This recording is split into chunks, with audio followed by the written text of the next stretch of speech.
Well, ladies and gentlemen, I have no doubt that you're tuning in to see what retarded nonsense happened at the weekend. But before we get on to the main news of today, can I yet again remind you, if you haven't already, please subscribe to the channel. It really does help. I am currently in a hotel, so please forgive any background noise that you may or may not hear. But before we start with the main news of today, I want to focus on Blighty, specifically the news that the British government is providing £10 million to securing and strengthening protection around Muslim communities. This after the Jewish attacks that occurred in Manchester. I'm here today at the Peacehaven Mosque with the Prime Minister. The attack on this mosque a few weeks ago was an appalling crime, and I have met with those who were impacted that night and heard of the terror that they all felt. What is clear is this could have so easily led to an even more devastating outcome. It is appalling that my community, the Muslim community, faces such appalling levels of hate in the country that we love. And it is why I am here today to announce an additional £10 million to protect Muslim communities across the UK, strengthening security at our places of worship so we can practice our faith safely and without fear. I am proud of this country because of the rights that we have. The right to follow your conscience and the faith of your choosing. The right to live free from hatred and from fear, whoever you might be. But that right has to be defended. Violence directed at any faith or community is an attack on us all, and we must stand together in solidarity against those who seek to divide us. So rather than actually providing the £10 million to the victims of the grooming gangs, apparently security on mosques is more important. Now, in other news, the Labour government has been accused of awarding contracts worth more than £138 million to companies that had supported the Labour Party's election campaigns. It's nice to know that it's not just in South Africa that these things occur. So on to the South African news of today. The first news story is that the IMF's latest World Economic Outlook names South Africa as the only country on earth where people are getting poorer in both 2025 and 2026. Now, real GDP per capita will shrink by 0.3% in 2025 and again in 2026, continuing a decade-long decline, while peers like Nigeria are getting a 2% growth and India a 5% growth. Now, if South Africa's growth had merely matched its emerging market peers, GDP would have been 12 trillion rand today, instead of the 7.5 trillion rand that it is, and Treasury would have had an extra 800 billion rand more in tax revenue, which means that things like the NHI would have been completely possible. Instead, what we're left with is chronic unemployment, decaying infrastructure, and a state forced to beg the private sector for basic upgrades. In other news, the ANC has signalled openness to revising BEE.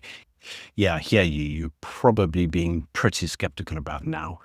Well, the ANC has admitted that BEE may have entrenched an elite rather than empowered the masses. Now, this follows the outrage over revelations that roughly 100 individuals gained 1 trillion rand through empowerment deals. All this while the ANC Secretary-General Fikile Mbalula has doubled down on other policies such as the NHI and the Bella Educational Bill, saying that if these policies break the camel's back, then let it be.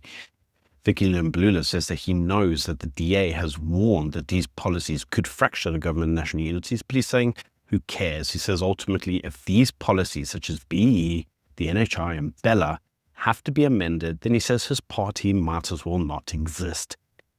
Now, this schizophrenia from the ANC is becoming more obvious because we're seeing, in one respect, the ANC supposedly trying to put forward a reform image, all whilst trying to say that the key policies that are destroying South Africa, well, they're not really up for negotiation. So one has to ask the relevant questions. How do you reform a state that you can't reform because you're unwilling to negotiate on the very policies that have caused the degradation in the first place?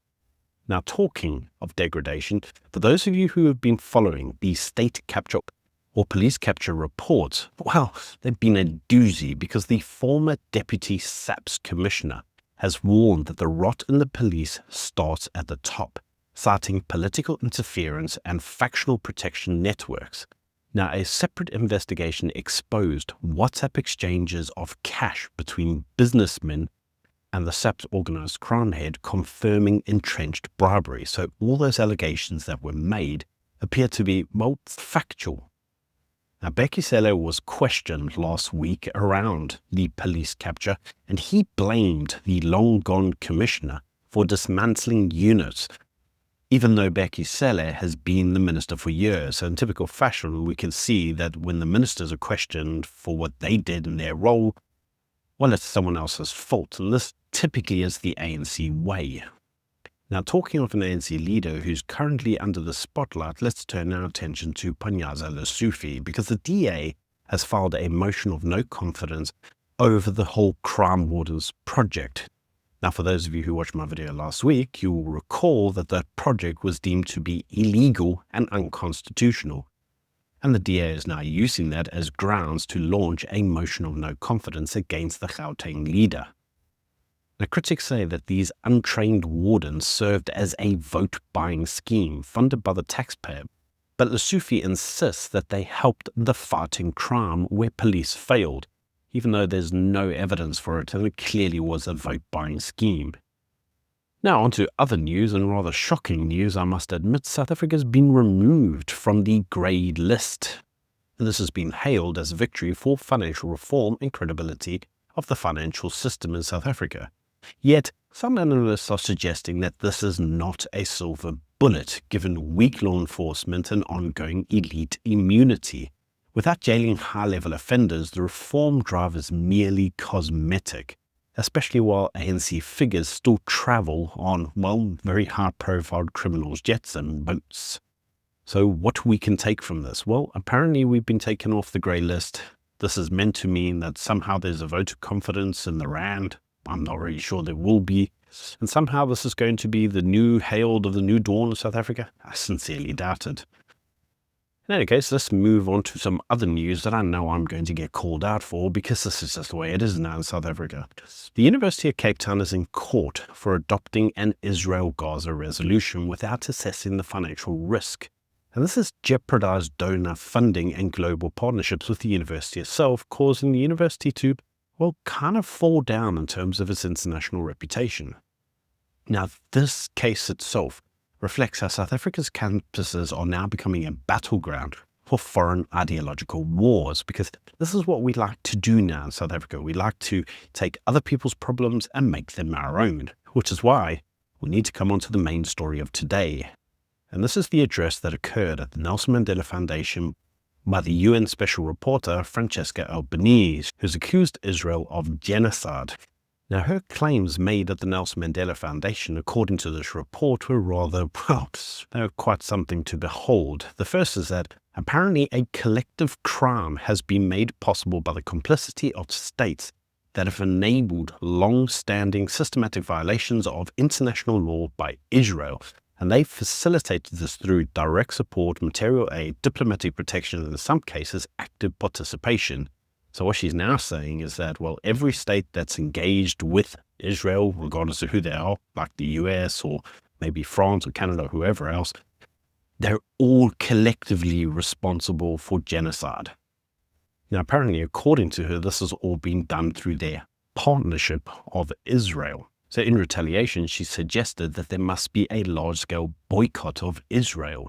And the reasons for this is basically territorial. She suggests that the issue is effectively the occupation of Gaza, the West Bank, and East Jerusalem, all of which she says are illegal.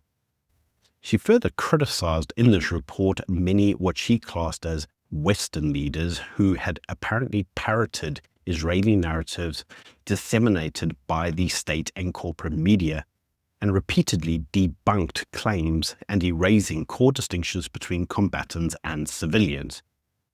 She says that according to her, there isn't this distinction between combatants and civilians, and that they must somehow all be civilians. So even if they're terrorists and they're in full military gear and killing you, then they're still civilians. She finally concluded that justice demands ending the impunity of Israel and its enablers. She suggests that this means that there must be criminal trials and there must be reparations, restitutions, compensation, rehabilitation, and satisfaction and guarantees of non-repetition by Israel and third-party states. She further escalates this, suggesting that what we really need to do is impose a comprehensive military and energy embargo on Israel, expel Israel from the UN, push for lawful sanctions against Israel, end all diplomatic trade, culture, and academic relations with Israel that may contribute to its unlawful occupation, apartheid, or genocide. Yeah, it's pretty scathing. Now, a lot of it is very scathing, and one has to ask the relevant questions of why. Because in other news, the Commentary magazine wrote a piece that exposes that these claims of genocide amount to nothing more than modern libels, showing that the UN-linked agencies predicted a Gaza famine that never happened. There were 10,000 deaths forecast, but only 192 actually occurred. Now, the piece labels the UN and its NGOs as using fraudulent statistics, arguing that their narrative collapsed once post-war Gaza data showed normal food access and open border crossings. More interesting was the interview that CNN did with the senior Hamas official who, when asked whether he accepted responsibility for the death and destruction of Gaza, suggested that Palestinian women and children must be sacrificed in order to achieve their end goals. In fact, you can actually watch that right here. I'm not asking you that. I'm asking you, sir, with all due respect, I'm asking you whether you accept any responsibility for the death and destruction that has followed since October 7th in Gaza. This is the first time that Palestinians have shown sacrifice in this Israeli-Palestinian conflict. Since 1948 till now, 100,000 people were killed, 100,000 Palestinians were arrested. But what gives you the right to decide that Palestinian women and children should be sacrificed on the altar of your resistance? No, all the time we are sacrificing, we are fighting, not Hamas, Fatah and People Front, Democratic Front. But I am asking you about the civilian deaths in Gaza and what gives you the right to decide it's a price worth paying. Now, more importantly, it should be noted that Albanese was embroiled in a legal controversy whilst in South Africa. A US Christian entity improperly served her court papers after her Nelson Mandela lecture in Johannesburg. Now, according to the South African government, this was all done improperly, and they demand that the service be reversed. Now, it should be noted that this serving of papers in South Africa is for a US action, no doubt because Albanese has been avoiding service. Now, the UN's credibility continues to erode as anti-Israel activists lose their monopoly on the narrative. As we're getting further and further entrenched, and as we can see the peace deal unfolding, well, it's becoming more apparent that the libels that have been occurring against Israel are starting to collapse every single day. But you see, the reason that this is important for South Africa is because we have made this fight our own, but we picked the losing side. We picked the losing side because that's what we do. We've done it on ideological grounds and not on merit grounds. And unfortunately, that is going to have serious negative consequences to us, like many things that the ANC tends to do. In any case, do let me know what you think of all these news stories in the comment section below. And until tomorrow, bye.